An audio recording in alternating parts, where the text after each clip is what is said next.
All right, let's go ahead and get started. Today we are going to talk about homework 2, but before I get into that, let's take a brief moment to chat about homework 1 real quick. It is due tonight, so it's still not officially due quite yet. You got a few more hours if you have a few more things that you need to wrap up with that assignment. Hopefully you're done or very close to finished. I don't think there are any more office hours between now and then. And I'm just going to be upfront with you guys, right? I am happy to stay back and chat for a bit after class, but once I go home tonight, I'm going to check Piazza maybe once tonight, and that's about all I'm going to be able to have time to do. I've got plans with the family tonight, so I'm not going to have a ton of time to be sitting around on Piazza, so I will try to check Piazza at least one more time before the due date, but that's probably the best I can offer you. So with that in mind, if anybody has any questions about homework 1 or would like to chat about homework 1 right now, I would be happy to take some time at the beginning of class today to talk about homework 1 stuff. Does anybody have any questions? Anything at all? Yeah. Granting me access. Yeah, so the invitation thing has been a real pain in the ass. There's really no other way to say it. I mean, I believe I've accepted all the invitations that I've received, so if I still haven't accepted your invitation, you're gonna have to resend it to me. You just sent it this morning. I definitely have not seen any in the last little bit. I did have maybe 1 or 2 in my inbox when I checked earlier today, and if it hasn't happened already today, my inbox is cleared. I just checked it before class. My inbox is cleared of any invitations that I saw. So sometimes they get lost. I'm not really sure why that happens. I know it's annoying. The good news is you should only have to do that once, hopefully.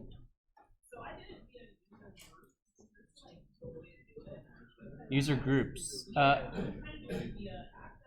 Access control, yeah, that's the way to do it. Shouldn't have to be a premium account. Should be able to do it with a free account, no problem. I'd be happy to chat with you after class. If you got a few minutes after class, we can take a look and get it sorted out. Any other questions about homework 1 before we switch to homework 2? Yeah.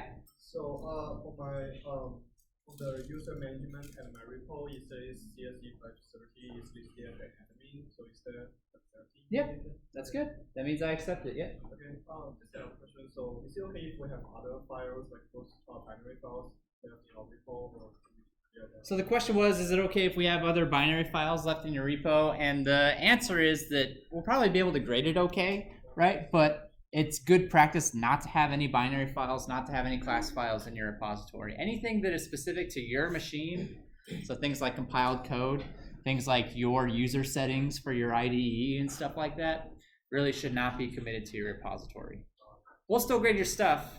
We're not going to take off points for it necessarily, although there have been a few cases where I've loaded up somebody's repo and it turned my IDE purple, and that's been a little bit annoying.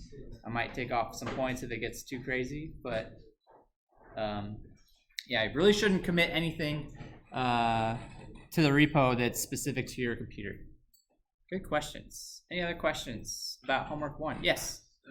There's an interesting bitwise notation in Java that I was told to use by the TAs, and I'm not really 100% on what it does. It's the 2. This guy? That's the guy. Or the opposite direction? Either one? The opposite direction. I put a link in there to the link I found online. Yeah. So what's this doing? Can somebody tell me what this is doing? Yeah. So you're looking for your bit, and you're shifting that bit over left, right. Yeah. Based on whatever it is. It's a shift operator. It's a bitwise shift operator. So byte is 8 bits, right? Shift operator is going to take those bits and move them all over however many spots to the left or to the right that you want to specify. What gets filled in the gaps? If I shift, then I've got gaps, right? What gets filled in the gaps? Yeah. So it depends on what you're shifting. If you're left shifting, the right side will get filled in with zeros. Yeah. If you're right shifting, it is dependent upon whether this bit on the left side is 1 or 0. So right. it'll get filled in with 1, 1, 0, Yeah, so right is much more simple than left shifting. Right shifting is usually just going to fill in zeros. Left shifting is going to do, actually there's two kinds of left shifting, logical and arithmetic shift. I believe you just described an arithmetic shift, which is going to look at the first bit, often called the sign bit, and just use that to fill in any gaps. I don't think this is particularly relevant for this assignment, although some of you might have used it. I'm not sure. I think this is the one that I would more commonly expect to see on your assignments. As well as some other binary operations, perhaps. Binary ands and ors and things like that as well. Great questions. Any other questions before we hop into homework 2 stuff? Yes? Will you keep grading unit tests?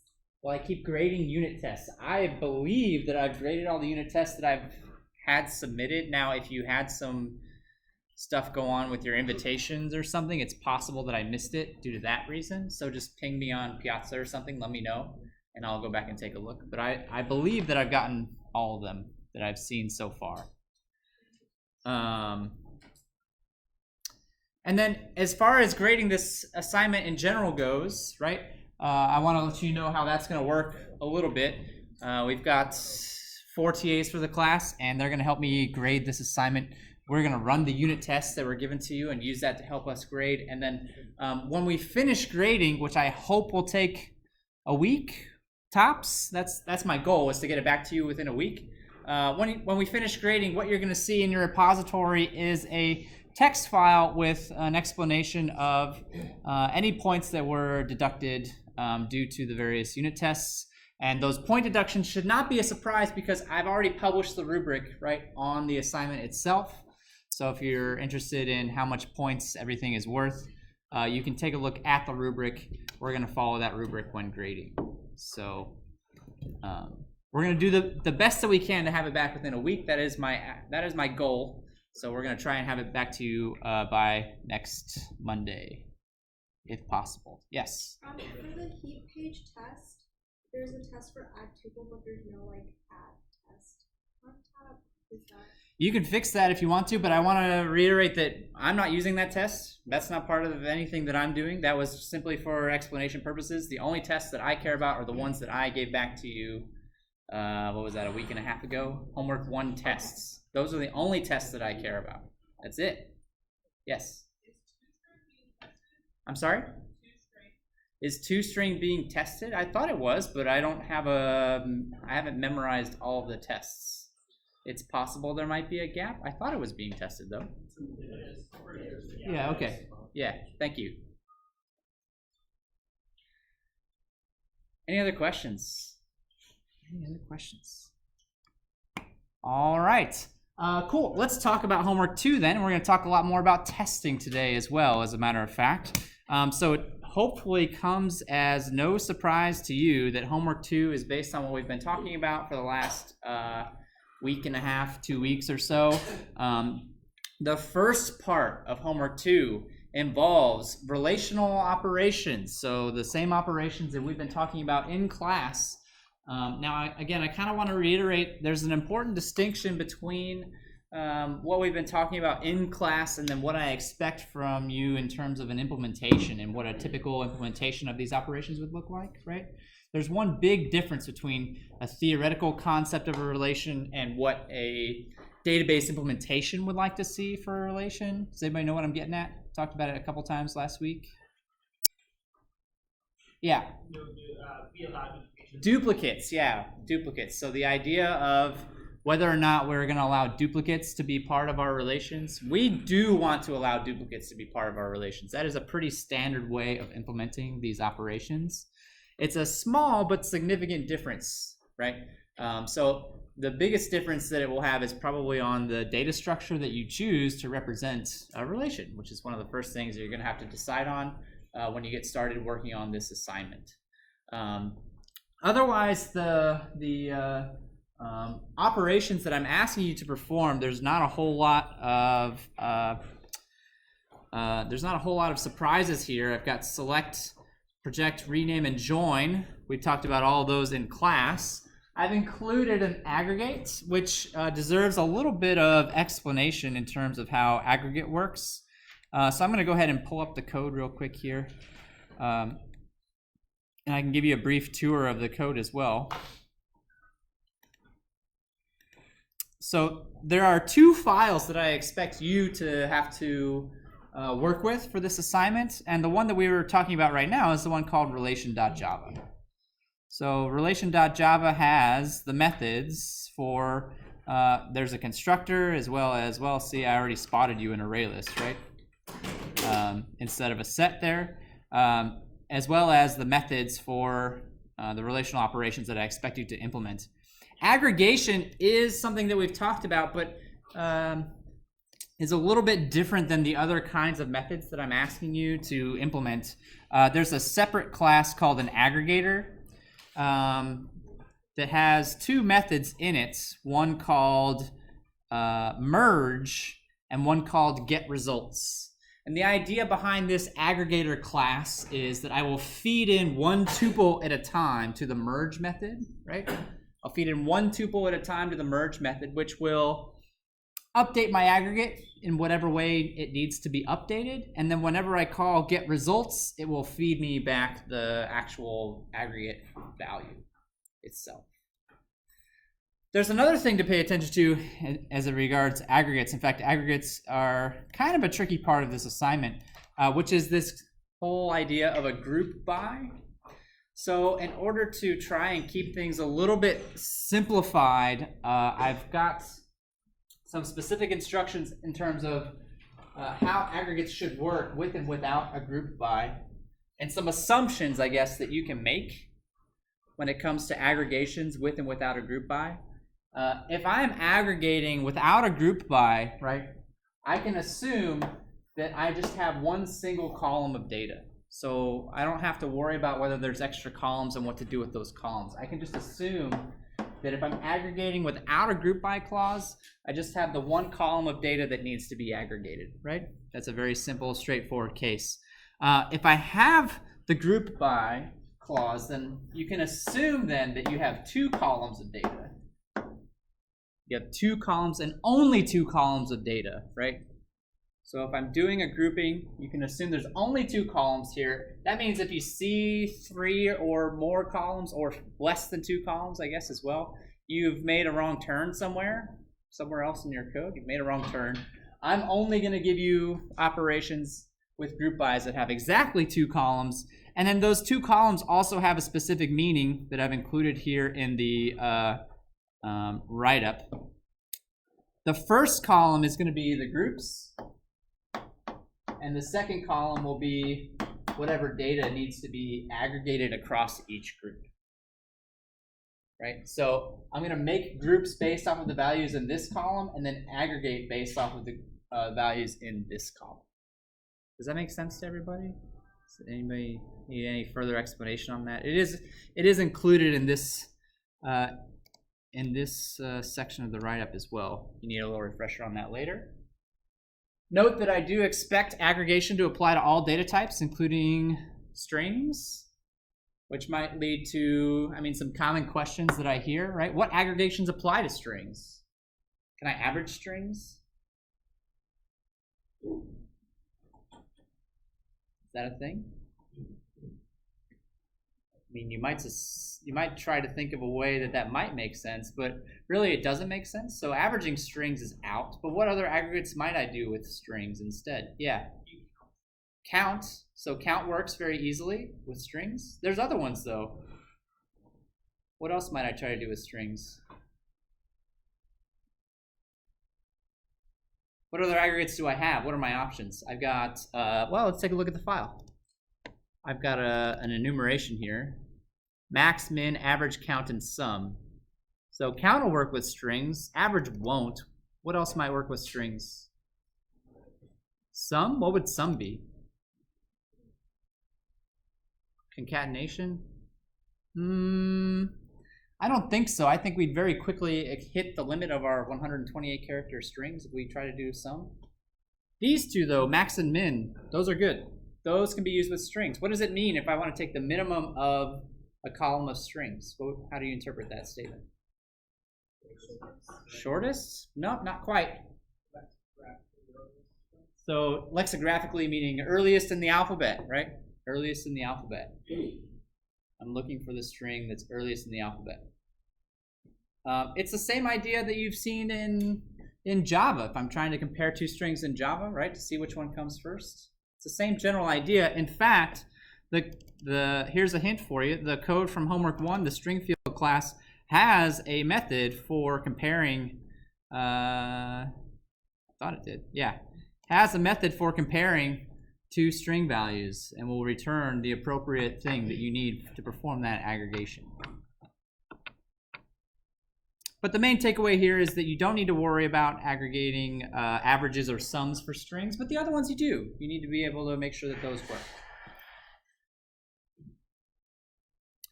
One other thing about these relational operations, as a general hint to you that I see a lot on this assignment, actually, believe it or not, the rename, this is the right one. The rename method trips some people up because when I rename a relation, that is a temporary rename. So by the time the query is finished, right, that renaming is basically gone at that point. It should revert back to its original name. Or another way of thinking about it is, if I rename something in a relation, it should not be permanent. It should not permanently rename the columns in the table that those came from. I see that happen a lot, actually, on this assignment. That is one of the most common things that I take points off for on this assignment. People call rename, and it permanently renames the columns of a table. That's not what relational rename does. It's a temporary renaming of a column in a relation, not a permanent one. But at any rate, the instructions for these are relatively straightforward. I've included JavaDoc here for you to use to help understand what each method is trying to do, and there's detailed instructions on the homework assignment right up on Canvas, as well as some hints that you can use. Any questions on this before we discuss part 2 of this assignment? So this is just part 1. There's another part. Yeah.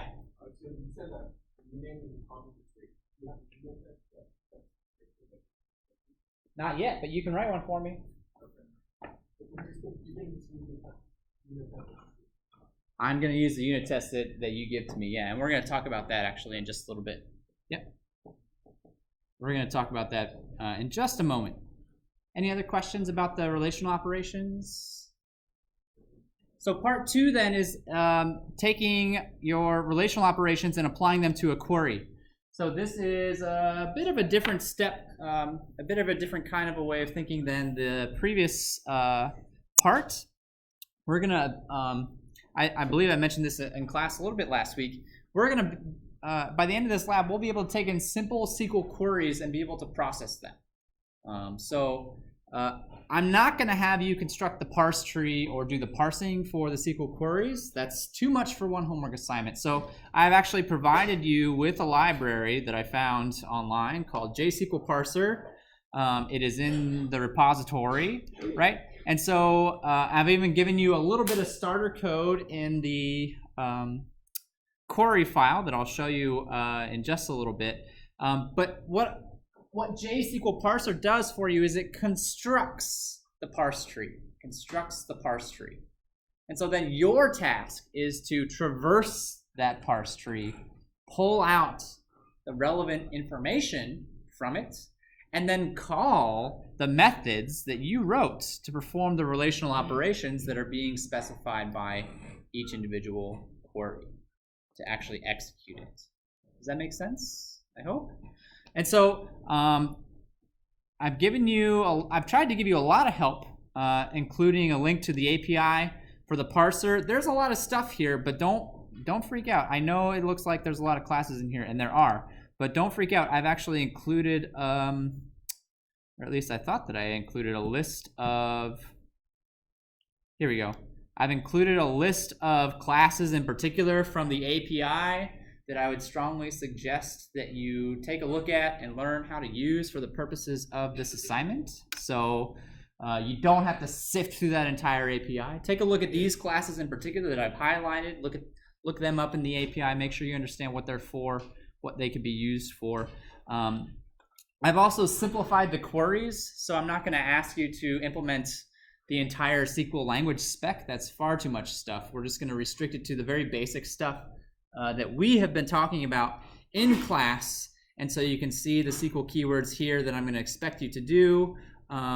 Select from, where, group by, the aggregate functions, and then this as keyword for renaming. But then also note that for where, that also implies that you could have joins. So I do expect joins to be part of this. You're writing the join relational operator.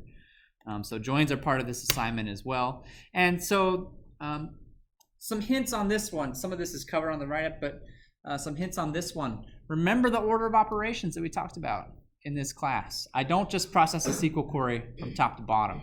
I do some clauses first. I do certain clauses first.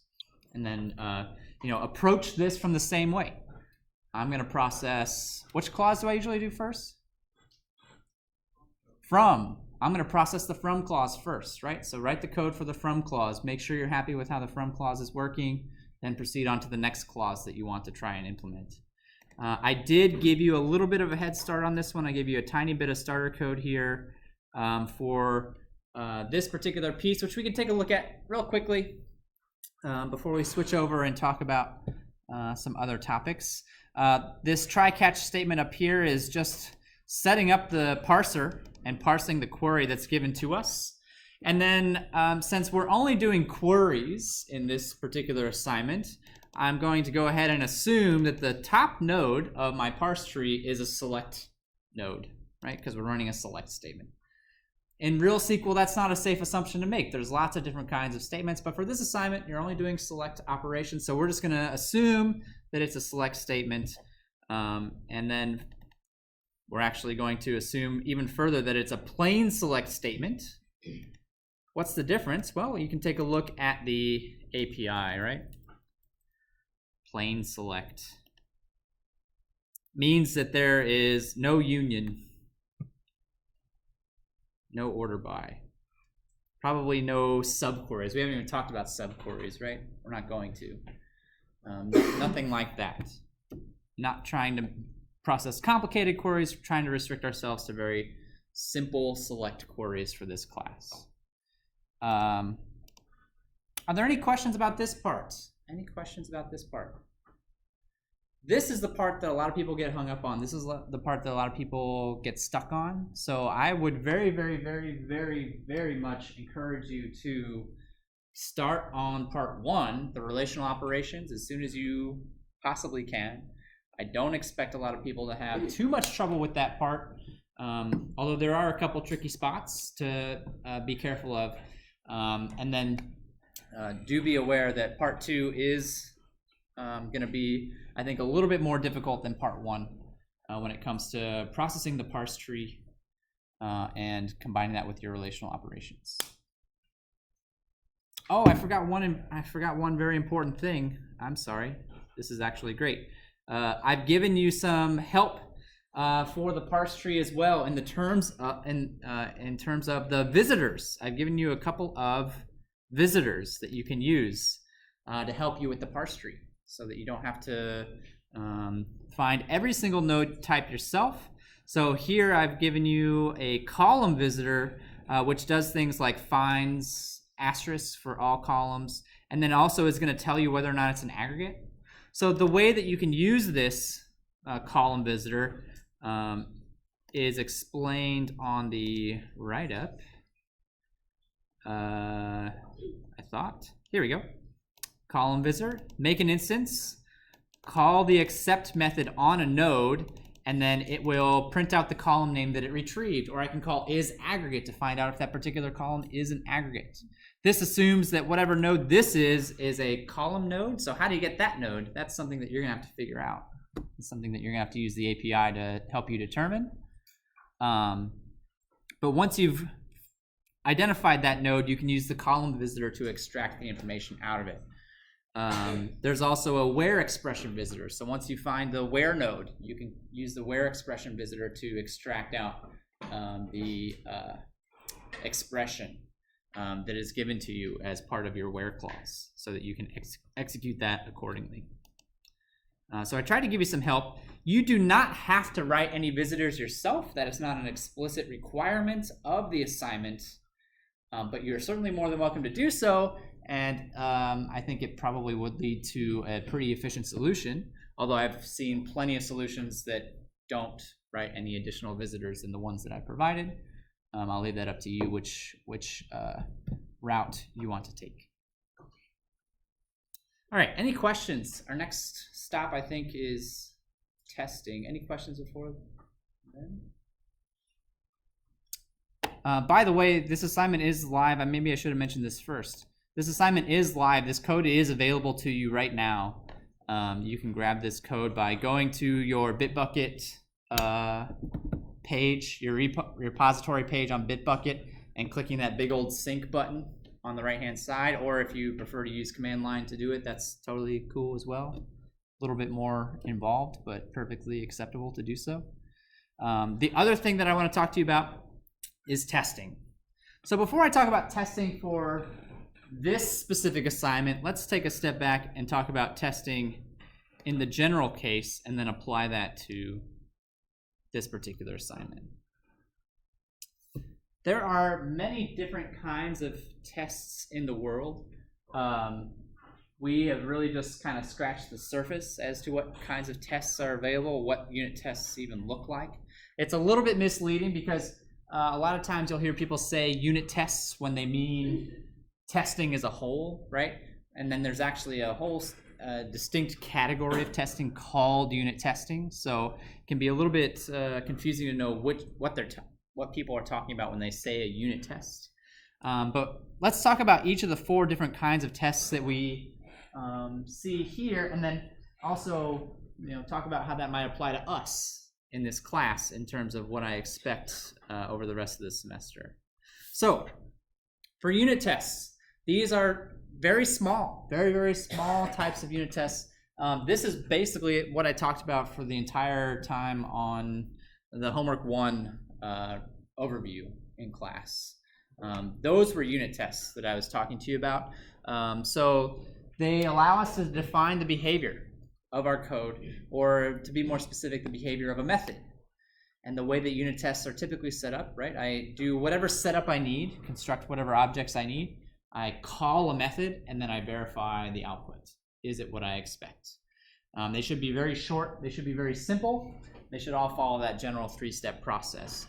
These kinds of tests are wonderful. These are the kinds of tests that I'm hoping you will write. I'm expecting these kinds of tests for every single homework assignment that we talk about this semester. These tests are extremely useful and used for what's called test-driven design, where I actually tell you how I expect the code to work by writing unit tests. I define the behavior of my code by writing unit tests. And then I write the code to match the tests. The second kind of test is an integration test. So we're moving a little bit higher up. We're looking at the bigger picture with integration tests. I want to know how different classes or different modules work together with these kinds of tests. So these might test more than just a single method. They're certainly going to require multiple objects working together to perform a task. You can think of this more as not a method by method test, but maybe a use case testing kind of situation. So how do I expect people to actually use this? Can I test the code that's going to operate a particular task? These often are going to come later on in the process. So right now we've started our database from the low end, talking about binary data, talking about files, but we're going to keep adding on to it as the semester goes on. And as we do so, these kinds of tests are going to make more and more sense.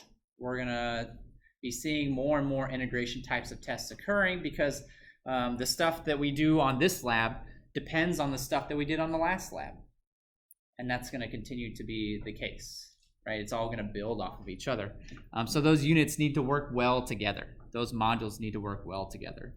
We still want to try to keep them as simple as possible. We still want to try and keep the pieces involved as low as possible. We never want to introduce extra stuff because that's just more chances for things to go wrong, for problems to occur. So here's a classic example of, oh, is my GIF broken? Darn it. Well, that defeats the joke, sorry. You've got two doors here, each of which can open independently, but you can't open both of them at the same time because they'll smack into each other. So the unit test passed because each of the doors opens, but the integration test fails because I can't use them both together. It's a lot less funny when I say it out loud. All right, system testing. System testing is at the highest possible level. So this is, we're gonna test everything from the very beginning to the end, right? Follow data as it flows through every part of our program. Make sure that the data that pops out of the end of our program makes sense given what was fed into it. So this is basically something that's gonna happen towards the deployment date. As I get closer and closer to actually releasing my program to the world, this is something that I'm going to become more and more interested in. And we're asking ourselves this very basic question. The code that I've written, does it meet the requirements? I have a list of requirements that I've expected to meet. Does the code that I've written meet these requirements?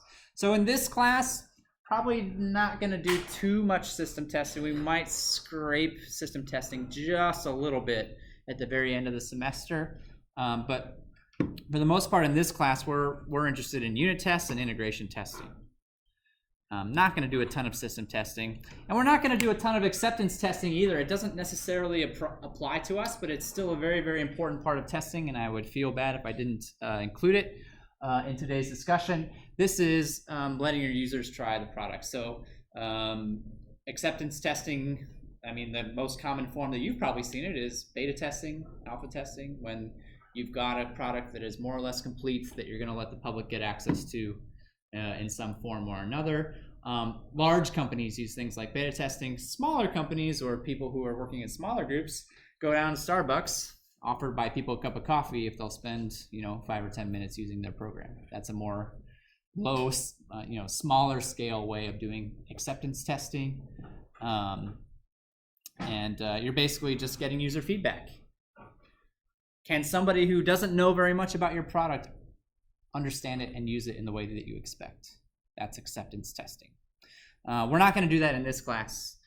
We don't really have a user-facing side too much to even test. So we're not going to worry about those two kinds of testing. We're going to focus on unit testing and integration testing. And so before we take a look at some tests for homework assignment number 2, some general tips to keep in mind as you go through and write your test, because I am going to ask you to write some tests for homework assignment number 2. Always use assertions to perform the actual checks. Assertions allow us to provide feedback when a test fails, which is very important. Very, very important. I've talked to a lot of you about this over the last couple weeks as you've been working on homework 1. When a test fails, it actually gives you information, and knowing how to access that information is critical in figuring out why the test failed and why your code failed. Use these annotations. I've already explained the test annotation and the before annotation. I believe I explained a little bit for homework 1. We'll see it again for homework 2. You can make private methods to help with your setup stuff if you need to. And then I can't stress this enough. We really want to keep our tests as short as possible. That's not to say that you can't have a test that's on the larger side, right? Especially for integration testing, we're going to see larger tests. That's okay, but we want to keep it as short as possible. We want to keep the extra stuff out as much as we reasonably can. So then let's talk about testing as it applies to homework 2. Last time, I didn't force you to write tests as part of your grade. This time, I do expect you to write tests as part of your grade. It is required now. It's a very small part of your grade. It is, I think, 5 points. Yeah, it's only 5 points for this assignment. Expect that to go up as the semester goes on and we learn more about proper testing of our code. But for this assignment, it is a non-optional component. I do expect everybody to write 2 unit tests and submit them to me by noon on Wednesday. Should not take you very long. We're going to spend the rest of time in class today. I've still got about 45 minutes. I'm going to show you some unit tests. We're going to write some unit tests. We're going to talk about unit tests in class today. You could theoretically have these tests more or less written before you walk out the door, potentially, right? That's the hope anyway. So I do want to get these in my possession by noon on Wednesday. My hope is that I'll be able to collect all of those on Wednesday afternoon and then do what I did with homework 1, right? See the tests that you wrote, pick out the good ones, and then collect them all together and give them back to you so that you can use those to help you develop your assignment. That is the plan. That is the goal. So I know 2 days is a pretty short turnaround, but it's not a lot that I'm asking you to do. Just a couple of unit tests. So let's take a look then at some examples of unit tests. Just like I did for homework 1, I provided you with some examples of unit testing for homework 2 as well. These are not exhaustive. They don't cover every single possible situation, not even close. They do not cover every single possible situation that you might run into. These are just meant as some examples. So before we even get into a test, right, I have a little setup method here that loads up some relations for us to work with. And this is all pretty standard from what you saw last time. And then down here I have some actual tests. And you can see I've got a test for selection, test for projection, test for joins, test for renames, test for aggregates, test for group by. So you might look at this and say, hey, you tested every single method, right? Well, yes, I did, but I did not test every single possible case that could happen with every single method. There's still a lot of gaps with these methods. So let's take a look. We won't necessarily take a look at all of these, but just take a look at a few of them, see what the general approach is. I have grabbed a relation, or I'm sorry, I've created a relation from the tuples that were given to me from a heap file, and then I've called the select method. I told you I was going to test the relational select, and so here's the call to the select method. How does this method work? Well, actually, before we get to that, what's select do again? What clause is it tied to? I'm sorry? What SQL clause is it tied to? Where? It's tied to a where clause? So I'm expecting some sort of conditional expression here, right? And so it's up to us to try and decipher what this is. I'm saying column number 0 equals, excuse me, column number 0 equals 530. So by the time this is finished executing, I would expect to see, all of the, I would expect this relation to only contain tuples where column number 0 has the value of 530. What do the other columns have? I don't know. I don't care. I expect it to have all the tuples where column 0 has a value of 530. And according to this assertion, it says there should be 5 tuples after this operation. And it's also saying that the description, the tuple description, should be updated. Why? Why should the tuple description be updated? Or I'm sorry, I take that back. It's saying that it should not manipulate the tuple description. I apologize. I misinterpreted the test. It's saying that it should be able to do this without changing the existing tuple description. So you might be wondering to yourself, how did he know there was going to be 5 tuples in there, right? That has to do with the test files that I gave to you and what the format of those test files look like. I haven't done this yet, but I will do this hopefully tonight, tomorrow at the latest. You can see there's actually 3 test files here, A, B, and test. I'll actually post the contents of those files in table format on Piazza so that you all have a reference to those so that you know exactly what you're querying against in these queries. That will be helpful to you as you work on this particular assignment.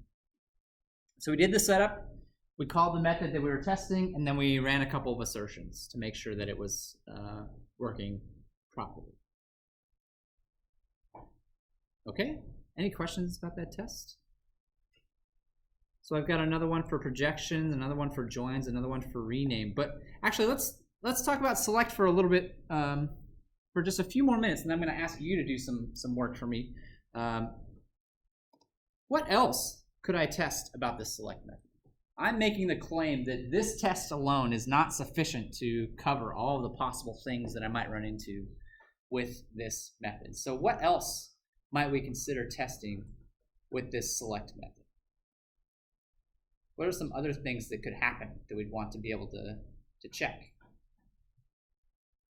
What are some things we might run into? Yeah. You have a selection where there's no full selection. There's no match, right? That's something that could happen. So a selection where there's no match. I give you a condition and none of the tuples match. I should be able to execute that and see that I got no tuples that match, right? That's kind of an edge case. That's something that, you know, I don't expect to happen very often, but certainly could happen. Certainly could happen. Anything else? Yeah. An invalid query of some sort. So let's talk about that for a second. An invalid query of some sort, especially for part 2. It doesn't affect us so much for part 1, but for part 2, invalid queries are potentially a concern. But there's something that's already going to, you know, hopefully pick those up for us, which is the parser. Remember, the whole purpose of the parser is to construct a parse tree. And if it can do that successfully, that means I have a valid query. If I can't construct a parse tree successfully, then I have an invalid query. So while that is something that I care about, it's sort of outside of our control on this lab. It's not something that's under our umbrella of stuff. That's the parser. It's taking care of that. That does simplify things for testing purposes, though, and it's good to talk about. That means that, you know, we can write testing for stuff that we expect to work, not stuff that we don't expect to work. In the vast majority of cases. There might still be some edge cases where we want to test some error conditions, but for the most part, I'm interested in testing things that I expect to work properly. What are some other things we can test with select? Yeah? Should we test select from multiple pages? For multiple pages. So if I have a, well, do I have a concept of page here? Remember a relation. Is there a restriction on the size of that relation? Is a relation, where does a relation live? Do I have a file for this relation? Or actually, this one might be more interesting to talk about. After I run the selection, right, I get the tuples back that match my criteria. Is that a table? No, it's a relation. It's a relation. That data came from a table. Tables are relations. That is a true statement. Tables are relations. Tables are sets of tuples. But not every relation is a table. And this is a prime example right here. This is a relation that is not a table. There's not a file backing this relation. It's purely in memory. It's objects in memory. So in terms of pages, what we were talking about before, relations don't really have a concept of pages. That's a heap file thing. That's a heap page thing. Not something that we need to be terribly concerned about. Yeah? No duplicates. So actually we want to be, I'm glad you brought this up, but we actually are allowing duplicates. So we could write a test, though, that makes sure that that properly happens, right? Can I write a query that makes sure that we actually do have duplicates in here? That would be good, right? That would be a good thing to test. Make sure that I'm not improperly filtering them out. Anything else you can think of? There's definitely others. This is for an int, but I'd also want to make sure I could query strings, right? Do string comparisons here, or even further, right? This is only testing equality. I want to make sure that I could do other kinds of relational operations. So lots of potential ground here, just for this one method of things that we could test. Just for this one method, there's lots of potential ground for us to test. And so that's what I want you to think about. I'm going to give you 5 or 10 minutes to talk to your neighbors. That's what I want you to think about for the rest of these methods. So I've got projection, I've got joins, I've got renames, and I've got aggregates, right? What I want you to, you can take a look at the code that I've provided to you if you have the code up either on Bitbucket or in your own repository. You can take a look at that code, but then think about for each of those methods, right? What are the different kinds of conditions that I would want to write tests for in order to make sure that I've done a thorough job of testing this particular method? So talk to your neighbors. like I said, I'm gonna give you 5 or 10 minutes, and then we'll discuss what you've come up with as a group here in just a little bit. Let me know if you have any questions.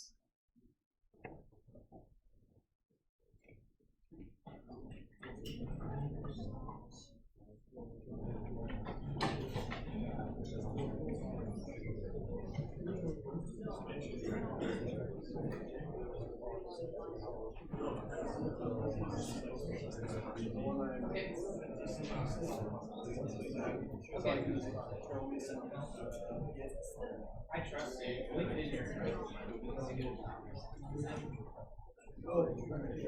I mean, I just don't want to, like, use it. I mean, I guess I use my judgment. I would be very surprised. Oh, no, that's not good. I'll use my judgment. Yeah. I'm giving you a lot of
I don't like it.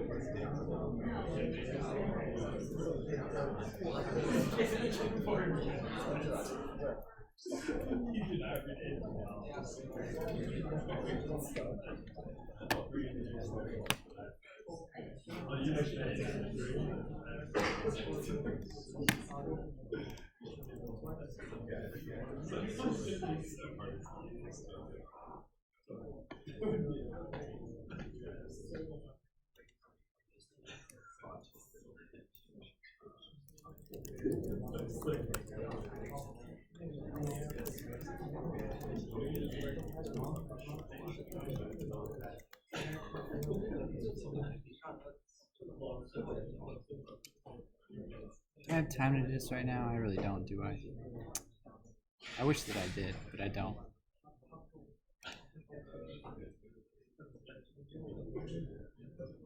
And there's no way to insert a table? Come on.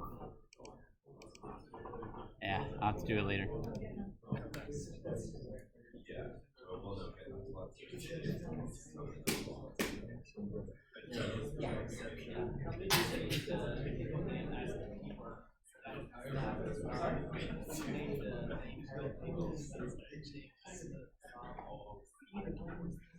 Renames only apply to columns.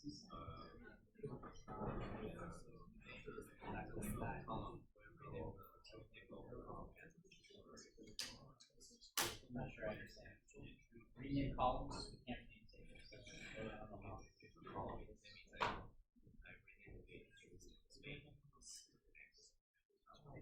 Renames min and max. Well, those are keywords, so probably not. Yeah. But so it's a little tricky because I could include that word in the longer column. Like I could rename it just min or just max, but I could rename it to be min of something. Like that would be something.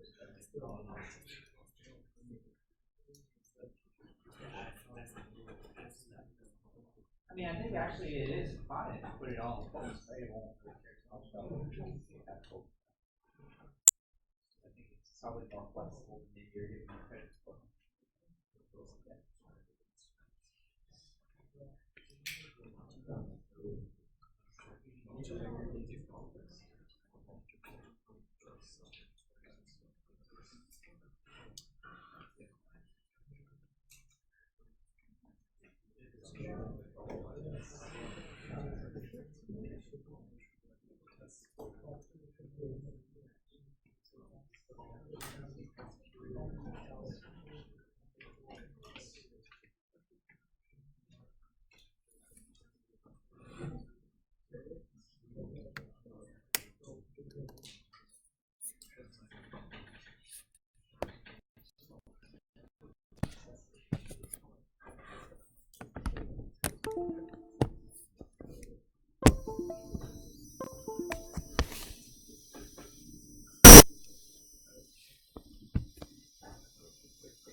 Okay, we got about 20-25 minutes left, so hoping to use as much of that time as possible to talk about the different kinds of things you could write unit tests for, so that when you walk out of here, you've got a plan, so you've got an idea of what you can do. So let's talk about project.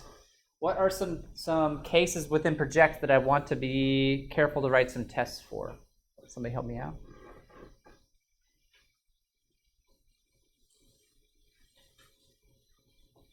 So what's the simplest case of project, right? Just keep some columns, throw some columns out. That's probably the simplest form. In fact, that's probably similar to what the test looks like that I gave to you, right? Keeps a column and gets rid of one. So keep some columns. So then what might some other cases be with projection that we'd want to be careful about? I'm sorry? Remove some columns? Well, I mean, keeping some columns implies that we're removing others. Think about extremes. Think about edge cases in particular. Duplicate columns. So is that something that I'm worried about with projection? Projection takes in a relation, and I'm gonna keep some subset of the columns that I have, right? Gonna keep some subset of the columns that I have. Yeah. All of the columns. So what should happen if I remove all of the columns? Is that something that I should be allowed to do or not? That's I see some people shaking their head. I personally don't necessarily see a problem with it. Projecting off all of the columns, like, is it useful? No. But is it invalid? Is it an invalid thing for me to tell the computer to do? Not necessarily, right? Not necessarily. So remove all columns. And I'm going to put a question mark after this one because this is actually a place where you all have some power here. You all have some control. If you think this is a really dumb thing to be able to do, write a test that says you're not allowed to do this. If you think this is an okay thing to be allowed to do, write a test that says, all right, you can do this, and here's what I expect the results to be if you do. And I'll take a look at that when I'm compiling all the tests together, and based off of what I see, that'll help define the behavior of this assignment, right? I don't care. Like, I don't care which way we go with it necessarily, so you guys have some control over that if you feel strongly about it one way or another. What else should we be checking for with projection? We got the opposite of this, right? Keeping all columns might be considered an edge case. So really it should be keeping some columns, keeping no columns, keeping all columns. I just need to test various values of columns that I'm keeping. So keep all columns. That one should be pretty straightforward. Any other things you thought of with projection that might be problem areas or things to consider, edge cases? So how do I verify this stuff then? What am I going to use to help me verify that these things were done correctly? What object in particular is going to be very useful for me? Rhymes with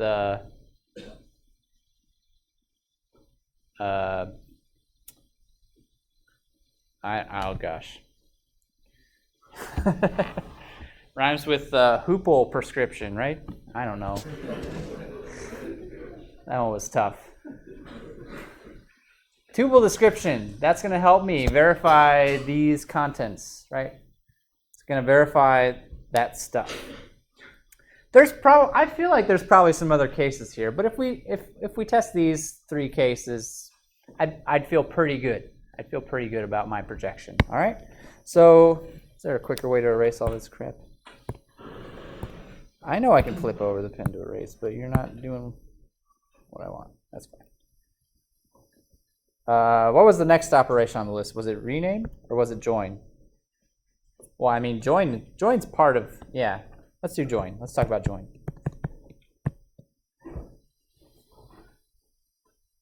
This is a big one, right? This is one that's going to be maybe more tricky than some of the other ones. A little bit conceptually more difficult to think about.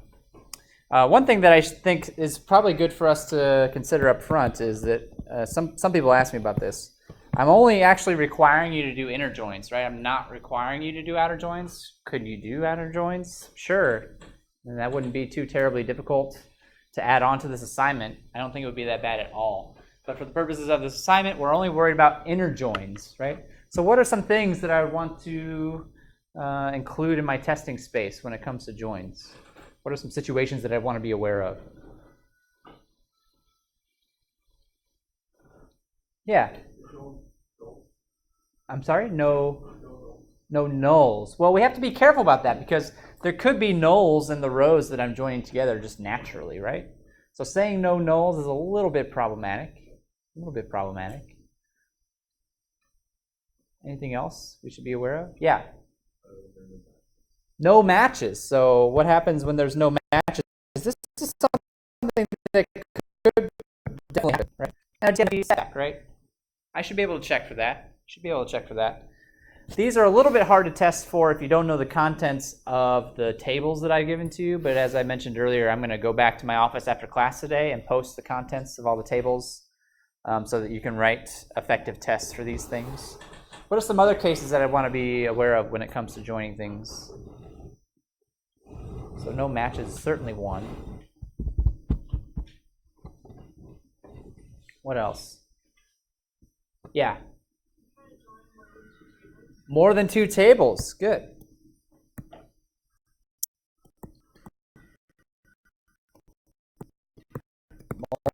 Multiple tables.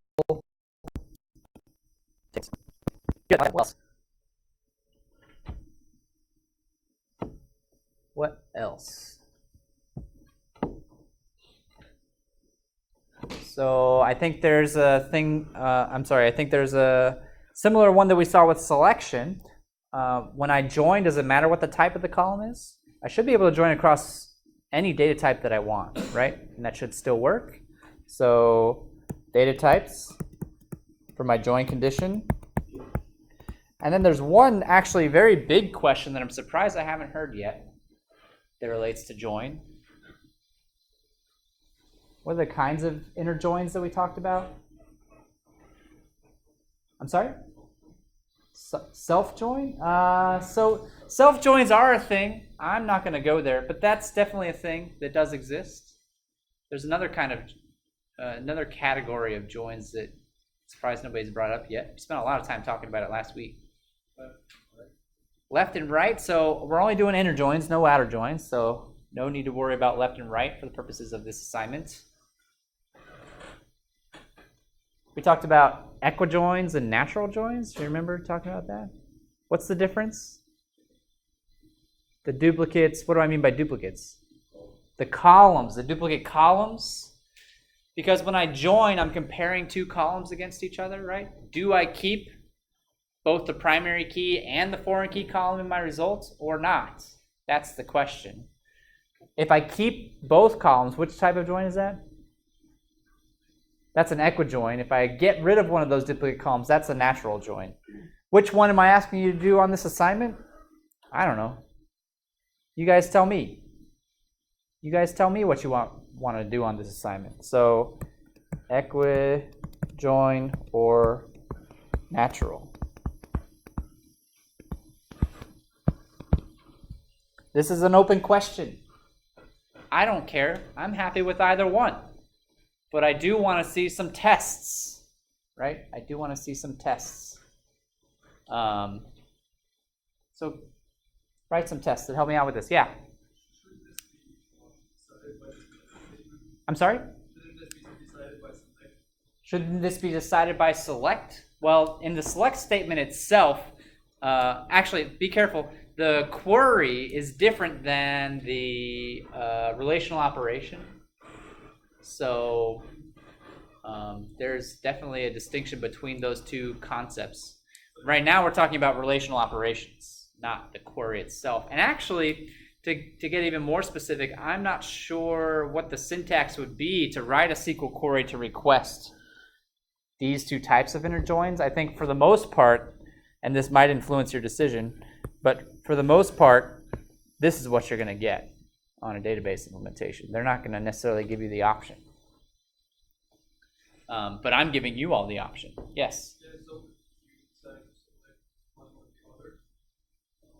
Next statement, you should have So a join operation, right, is not a projection operation is separate from a join operation, especially if we're talking about an equijoin. A natural join is just an equijoin with the project operation tacked on. So I'm basically asking you, do you want your joins to come with projection operations, or do you want the user to write a select statement to project off that duplicate column themselves? That's the question that we're asking. Yes?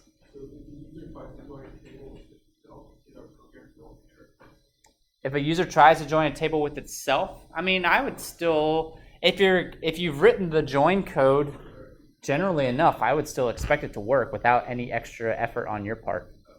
I would still expect it to be okay. Is it something that I think is worth explicitly testing for? Not necessarily, because I think it fits in these other categories, right? I think it fits in those categories already. But I'm glad you're thinking about stuff like that, thinking about those kinds of conditions. Any other conditions that you thought of or were worried about with joins while we're on the topic here? Okay, we had a few more to discuss. And we've got the time to do it. So what else haven't I gotten to yet? Rename, I know, was one. Rename is a little bit of a boring one, but still important to talk about. So what should I be careful with renaming? What are some potential areas that I should worry about testing?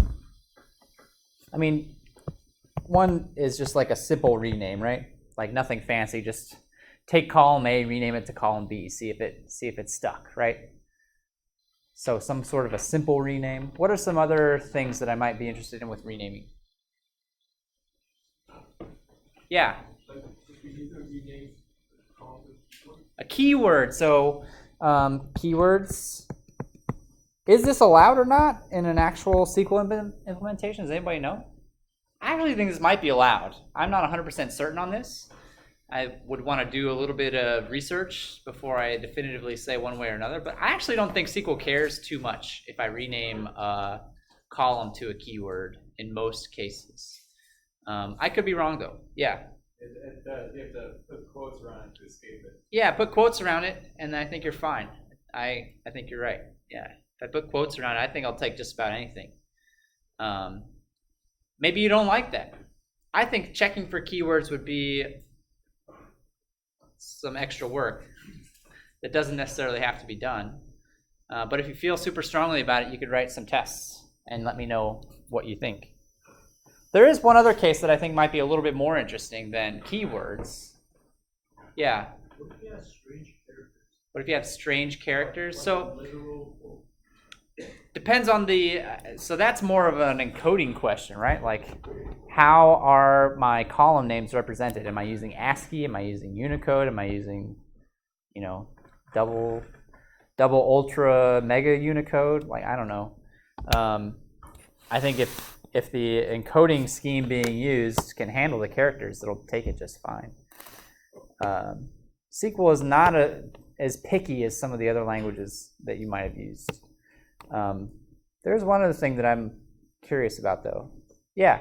If you're renaming it to a column name, Yeah. Can I have two columns with the same name? Is that something that's okay or not? Is that something that's all right or not? In some cases, you might think it's okay because actually, if you look at the code, a lot of times we're not referencing the column by name, we're referencing it by number. Which column order are you in? What's the order you're in? But the queries definitely do represent columns by names. And so if I have two columns with the same name, that becomes problematic.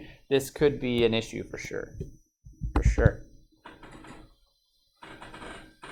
Any other ones that we haven't touched on yet? I think we're hitting most of the major ones, yeah.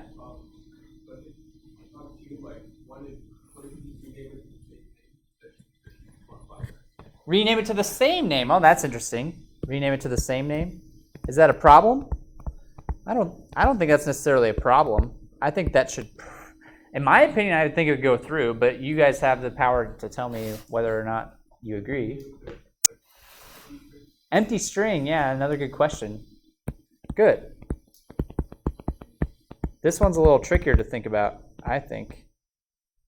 Should we allow the empty string? Should we not?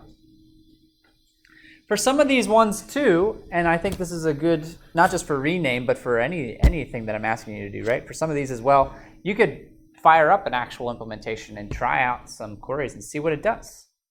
So you have data to back up your stuff.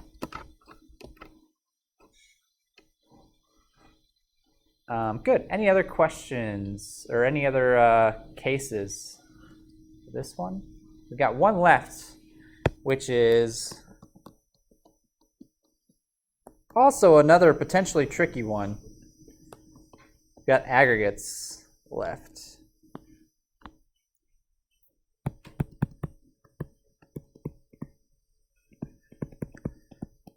And so we've already touched on some of the things that I would expect you to test here, right? We've got the different operations, and then also the different data types. That's just kind of the basics, right? The different aggregate operations should work for the different data types, and then there's this whole concept of whether a group by is included or not, right? Do I have a group by or not? This is all just kind of basic stuff that I would expect to have good testing coverage for. Are there any other situations, any other more edge kinds of cases that you thought of when talking about, aggregates? Anything else?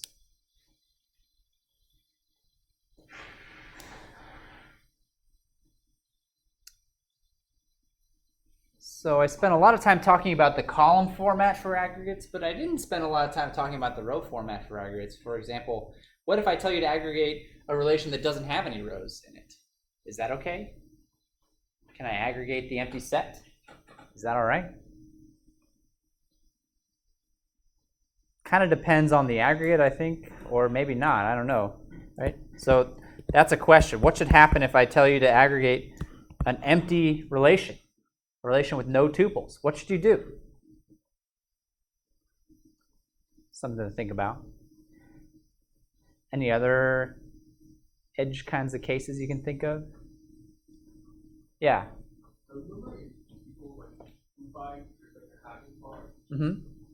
We haven't talked about that, and I'm not interested in that for this assignment. It would be something that you could add on for sure. We have the power of including those things. Yeah. This is already kind of a beefy assignment, so I tried to be careful and pick and choose what was included. Any other cases you're worried about here? I feel like there probably are some, but it's okay if we don't. I didn't expect to come up with an exhaustive list right now necessarily. At the very least, I hope this gave you some ideas of what you can do for the unit tests that I'm requiring for you to write. I do want to also take the last few minutes to discuss and remind you of the fact that there's part 2 that needs to be tested as well. Part 2 also needs to be tested. Those are going to be more like integration tests because part 2 relies very heavily on part 1. I can't execute the queries without having a good relation class already established. So part 2 is very much more integration tests. But the good news about part 2 is that what do I want to test? Well, I want to test the same kinds of things that I've already been talking about for part 1. The difference between part 2 and part 1 testing is that instead of calling these methods on a relation directly, for part 2, I'm going to write tests by feeding in SQL queries and seeing if those queries get executed properly. Does that make sense? So for part 2, all of my tests, every single one, I would expect to be feed in a SQL query, do I get the right results back out? And what queries am I feeding in? I'm feeding in queries to try and trigger these kinds of situations. So that's also another thing you could use to kind of help you with your unit test that I'm expecting you to write. If you write a unit test for the relation class, you could turn around, write a SQL query that tests that same thing, and now you've got another test for the query class. And for the most part, you'll see that one-to-one relationship. You'll be able to see those tests fall out like that.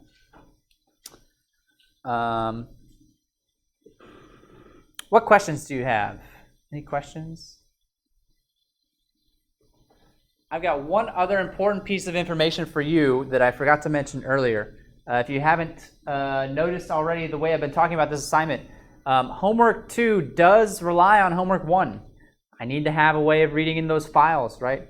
And getting data out of those files.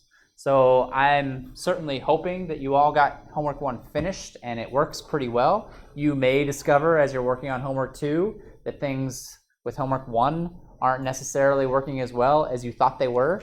That happens, right? You may have to go back to homework 1 and fix some things up. If you don't get homework 1 finished, right, for whatever reason, then that is something that I would expect you to do before you get homework 2 finished. However, if you think your homework 1 is just unrecoverable for whatever reason, like you just really didn't get it, you had a tough time, you didn't get very far on the assignment for whatever reason, you didn't get much working code, come talk to me in office hours and we can work something out. In almost all cases, I very much prefer that you get homework 1 working on your own, and I'm willing to sit there and help you debug your code and get things figured out with you. But if it's a really bad situation and it's looking like it's just going to take too much time for you to catch up, come talk to me, and we can work something else out in that particular situation. So I just wanted to make you aware of that. It is mentioned in the lab write-up as well. Any other questions for me? If not, we'll go ahead and call it a day. Remember, I need 2 unit tests from you by noon on Wednesday.